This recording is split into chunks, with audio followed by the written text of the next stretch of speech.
The Long Night. As the first men established their realms following the Pact, little troubled them save their own feuds and wars, or so the histories tell us.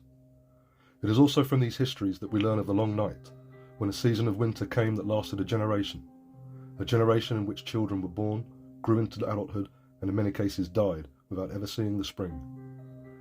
Indeed, some of the old wives' tales say that they never even beheld the light of day, so complete was the winter that fell on the world.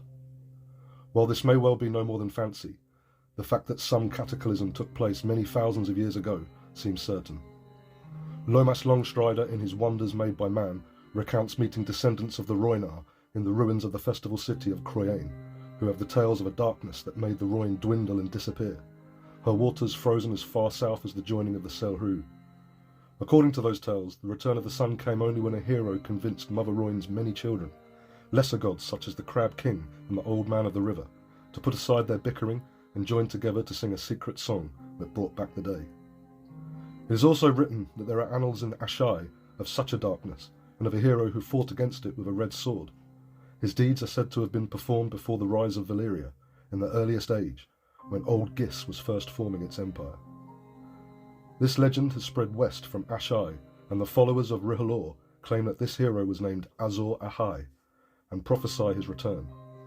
In the Jade Compendium, Colloquo Voltar recounts a curious legend from Yaiti, which states that the sun hid its face from the earth for a lifetime, ashamed at something none could discover, and that disaster was averted only by the deeds of a woman with a monkey's tail.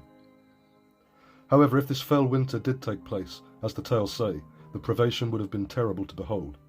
During the hardest winters, it is customary for the oldest and most infirm among the Northmen to claim they are going out hunting, knowing full well they will never return, and thus leaving a little more food for those likelier to survive.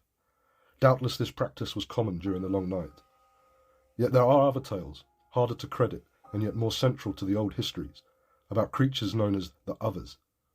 According to these tales, they came from the frozen land of always winter, bringing the cold and darkness with them as they sought to extinguish all light and warmth.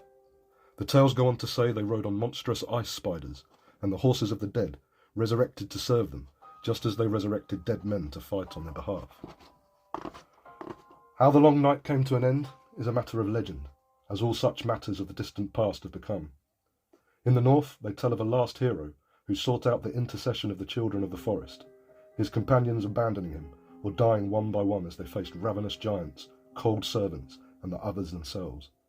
Alone, he finally reached the children, despite the efforts of the White Walkers, and all the tales agree this was a turning point.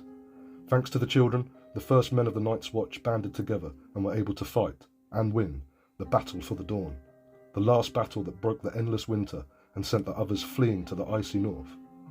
Now, 6,000 years later, or 8,000 as true history puts forward, the war was made to defend the realms of men. It is still manned by the sworn brothers of the Night's Watch, and neither the Others nor the children have been seen in many centuries.